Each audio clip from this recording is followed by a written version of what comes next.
Good morning, all students. Class 10th CBSE board Hindi Kshitij. यह दंतुरित मुस्कान शीर्षक है। यह दंतुरित मुस्कान। इससे पहला वाला अनुच्छेद दंतुरित मुस्कान का हमने पहले भी पढ़ा है। दूसरा मुक्तक है कि बच्चे को मनमोहक मुस्कान को देखकर उसके माँ के मातृत्व से प्रभावित होकर बच्चे और माँ दोनों धन्य मानता है, दोनों को धन्य मानता है। तो उसी पर हम आज चर्चा करेंगे और समझेंगे। मुक्तक देखें। मैं न सकता देख मैं न पाता जान, मैं न सकता देख मैं न पाता जान, तुम्हारी यह दंतुरित मुस्कान। धन्य तुम माँ भी तुम्हारी धन्य, धन्य तुम माँ भी तुम्हारी धन्य, और चिर प्रवासी मैं इतर मैं अन्य। इस अतिथि से हे प्रिय, इस अतिथि से प्रिय तुम्हारा क्या रहा संपर्क, उंगलियां माँ की कराती रही मधुपर्क। देखते तुम इधर कनखी मार, और होती जब की आंखें चार, तब तुम्हारी दंतुरित मुस्कान मुझे लगती बड़ी ही छाविमान।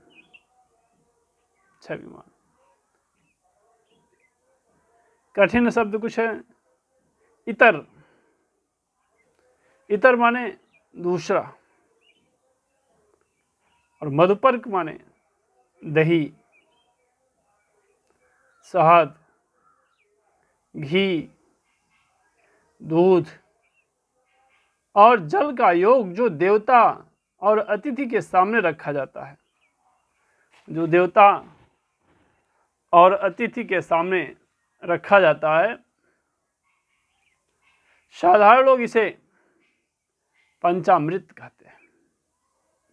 तो साधारण लोग हैं इसे पंचामृत के नाम से जानते हैं, पंचामृत कहते हैं। बच्चे को जीवन देने वाला आत्मीयता की मिठास भरा माँ का प्यार है। कनखी, कनखी माने तिरछी निगाह से देखना, छाविमान माने सुंदर। तो इस प्रकार से प्रस्तुत पद्य में कवि बच्चे की मोहक मुस्कान को देखकर उसके मातृत्व से प्रभावित होकर बच्चे और माँ दोनों को धन्य मानता है। तो मैं न सकता देख, कवि कह रहा है कि मैं न सकता देख, यानी कि यदि बच्चे की माँ ने मेरा परिचय, यदि बच्चे की माँ ने मेरा परिचय अपने बच्चे से ना करवाया होता, यदि बच्चे की माँ ने मेरा परिचय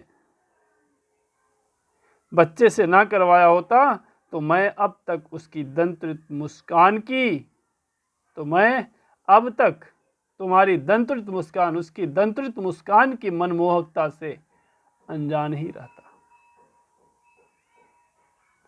इससे मैं अनजान ही रहता। इसलिए बच्चा और बच्चे की माँ, बच्चा और बच्चे की माँ दोनों ही क्या है? श्रेष्ठ है, दोनों ही धन्य है। मैं दोनों का बहुत आभारी हूं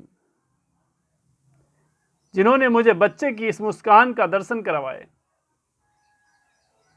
चिर प्रवासी मैं इतर मैं अन्य, और इस अतिथि से प्रिय तुम्हारा क्या रहा संपर्क, उंगलियां माँ की कराती रही मधुपर्क। देखते तुम इधर कनखी मार, और होती जब की आंखें चार, तब तुम्हारी दंतुरित मुस्कान मुझे लगती बड़ी ही छाविमान। और इस प्रकार मैं चिरकाल से, बड़े लंबे कालखंड से, तो चिरकाल से विदेश में रहने वाले व्यक्ति का, मैं चिरकाल से विदेश में रहने वाले व्यक्ति के समान हूं। अर्थात जिस प्रकार विदेश में रहने वाला व्यक्ति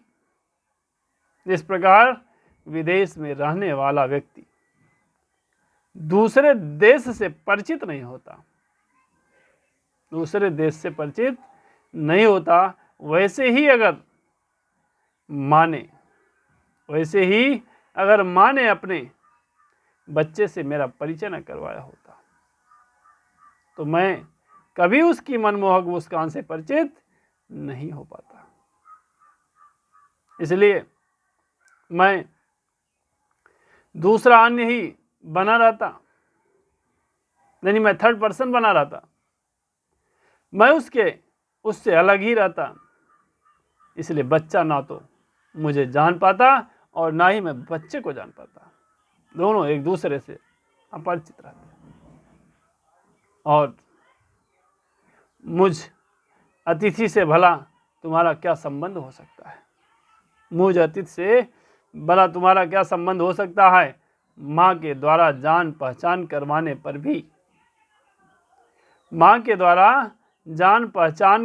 पर भी मैं तुम्हारी मुस्कान से परिचित हो सका।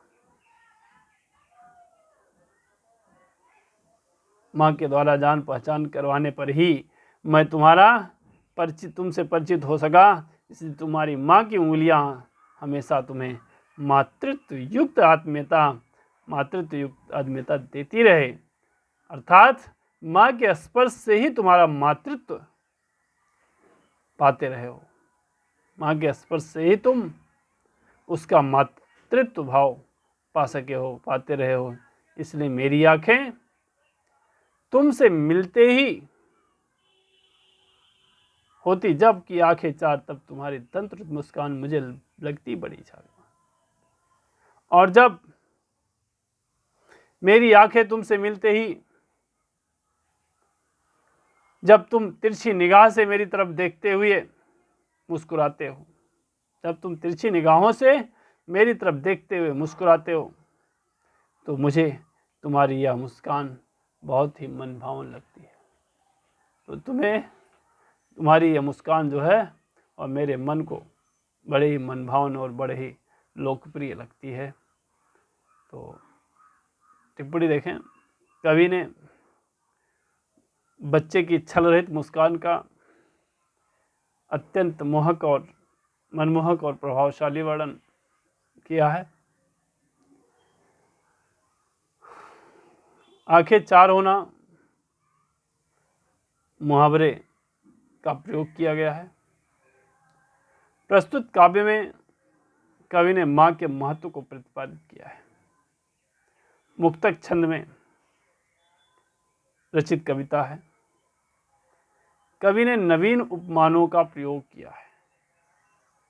इस प्रकार एक माँ का पिता के प्रति परिचय कराने का माध्यम बताया है। किस प्रकार से माँ पिता से परिचय कराती है, और इसी प्रकार जो है यह एक दंतृत मुस्कान जो है, यह दंतृत मुस्कान समाप्त होती है। धन्यवाद।